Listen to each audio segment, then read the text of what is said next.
Matsuoyama is a city which is famous for its hot springs and Matsuoyama Castle, located on the Japanese island of Shikoku.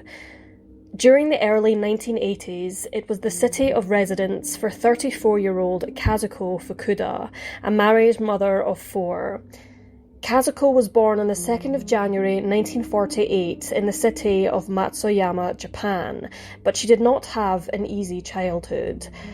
Kazuko's mother ran a brothel from the family apartment, and when her parents divorced, with her father never to be seen again, Kazuko moved to many different places.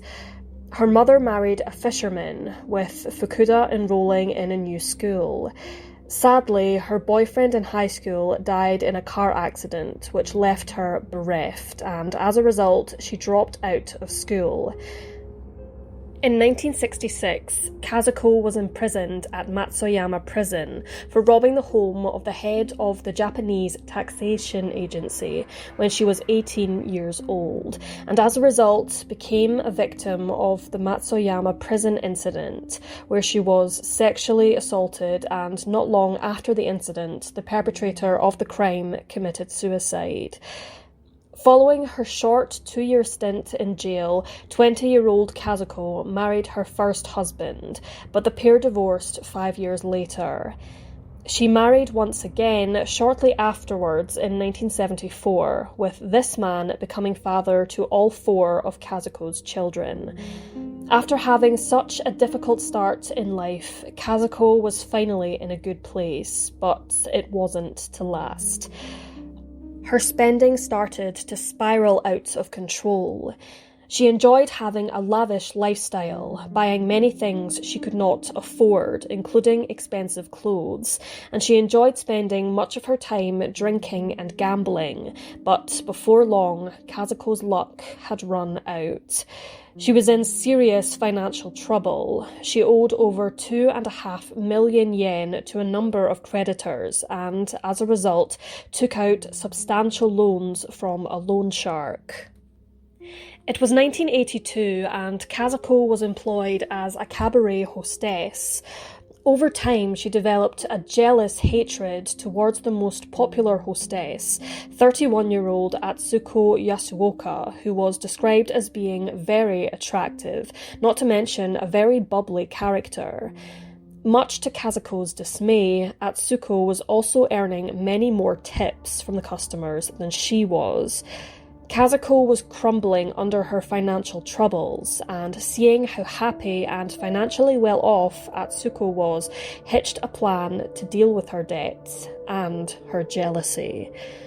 One night, after their shift ended at the snack bar they worked at, Kazuko asked Atsuko if she could pay her a visit sometime, and asked her how she managed to receive so many tips from customers, perhaps to offer Kazuko some sort of advice, and without hesitation, Atsuko agreed.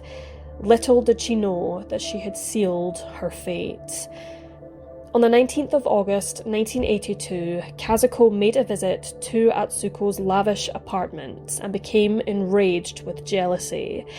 Atsuko had many expensive items within her apartment, including top-of-the-range furniture, which would have cost a small fortune. Details of precisely what happened next are scarce. However, what is known is that Kazuko grabbed a rope and strangled Atsuko to death. Kazuko then went home and told her husband what she had done, and Kazuko made her husband go with her back to Atsuko's apartment to gather up bundles of her possessions.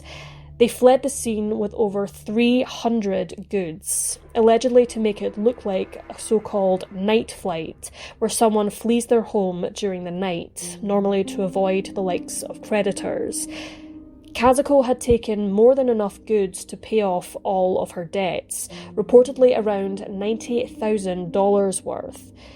She moved the goods into an apartment that she allegedly shared with a secret lover who knew nothing about her husband or her 4 children. Following the murder, Kazuko and her husband, whom she forced to help her, took Atsuko's corpse up into the mountains of Matsuoyama, where they abandoned her remains. They travelled to the home of an acquaintance of Atsuko with no doubt ill intent, but fortunately the place was empty. Kazuko's husband turned himself in to police and urged Kazuko to do the same, however she refused. He was arrested as an accomplice to murder, as well as being responsible for corpse abandonment, and was eventually handed a suspended sentence. Witnesses came forward to police, many of whom had seen the couple carrying the stolen goods from Atsuko's apartment to Kazuko's. Police called Kazuko at her apartment, asking her to come into the station for questioning, but she disguised her voice to sound like one of her children and stated that her mother was not home until later that night. At this point, Kazuko took all of the money she had stolen, approximately 600,000 yen, and fled, leaving behind her husband and her children. Kazuko, who was now a fugitive, travelled by train and ferry, arriving at Kanazawa on Honshu Island in central Japan. She attempted to secure a job for a food and drink service, however she was rejected because of her age. Following this, she once again found herself on the move and settled in Tokyo, where she received plastic surgery in an attempt to alter her looks. A family-owned confectionery store hired Kazuko. However, after 3 or so years, authorities issued a nationwide wanted certificate for Kazuko's arrest. The owner of the shop began to fall for Kazuko and even proposed marriage, but was fearful that he would eventually find out the truth about her past. The owners of the business became suspicious of Kazuko's identity after a relative told them about a wanted poster they had seen of Kazuko, and as a result, this relative swiftly contacted local police. Kazuko was pursued, however, police failed to capture her as she escaped on the 12th of February 1988, allegedly by bicycle, towards her next place of residence, Nagoya City, located approximately 235 kilometers away. Upon arriving in Nagoya City, Kazuko secured employment at a so-called love hotel, but once again, one of her colleagues saw her wanted poster and told her that she could give herself up, but she didn't. Instead, Fukuda fled once more, but only across the city, where she had attempted to secure further work at another love hotel. But to be considered, Kazuko would have had to give her employer a photograph and a thumbprint. Fearing that authorities were close on her tail, Fukuda left the city of Nagoya on May 13th and made her way to Fukui City, where she continued to work as a hostess, and a few years later started working at a brothel in Osaka City. Kazuko was smart and always kept one step ahead of authorities, never staying more than a few months wherever she went. She continued to have plastic surgery to alter her appearance and changed her name a number of times. She also made sure that wherever she went, nobody ever took her photograph. Kazuko reportedly took the bullet train to Osaka on numerous occasions to make phone calls to her family and former lover, deliberately trying to throw police off the trail as she knew the calls would have been traced. She even, at one stage, married another individual in Kanazawa, during which time Kazuko managed to get in touch with her son and convinced him that she could live with him under the pretense that he was her nephew. Once again, suspicions were raised by relatives, and Kazuko fled Fukui City within minutes of being apprehended. Sightings of Kazuko were reported all over Japan as the years went by, but somehow she always managed to give authorities the slip. As time passed, pressure mounted on Japanese authorities to find Kazuko.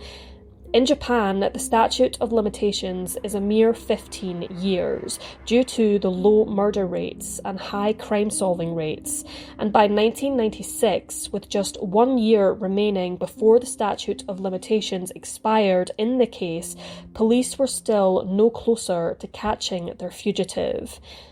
Within a year, if Kazuko had not been found by August 19th, 1997, she would be a free woman. As a result, authorities appealed to the public for help in tracing down Kazuko and even offered 1 million yen for any information which could lead to her capture. Her face was plastered across televisions and newspapers in an effort to find her, but of course, due to extensive surgery and not to mention the passage of time, many Japanese people did not really know who they were looking for. Throughout her time as a fugitive, Kazuko continued to get medical procedures on her face in order to evade authorities, mainly altering her eyelids, nose, and mouth, which changed her appearance significantly over time. She believed that her ever-changing face would disguise her true identity, and for a time it did.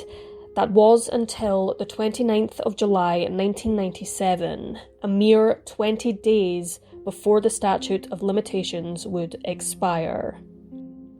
5 days prior, on the 24th, police had received a phone call from a 59-year-old man who claimed to have seen a woman matching Kazuko's description at the Odin Hot Pot restaurant in Fukui City.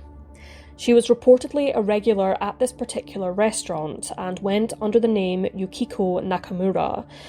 Police were intrigued and on the 29th of July sent officers to the restaurant to see for themselves if this woman was indeed Kazuko Fukuda, and she certainly resembled the fugitive.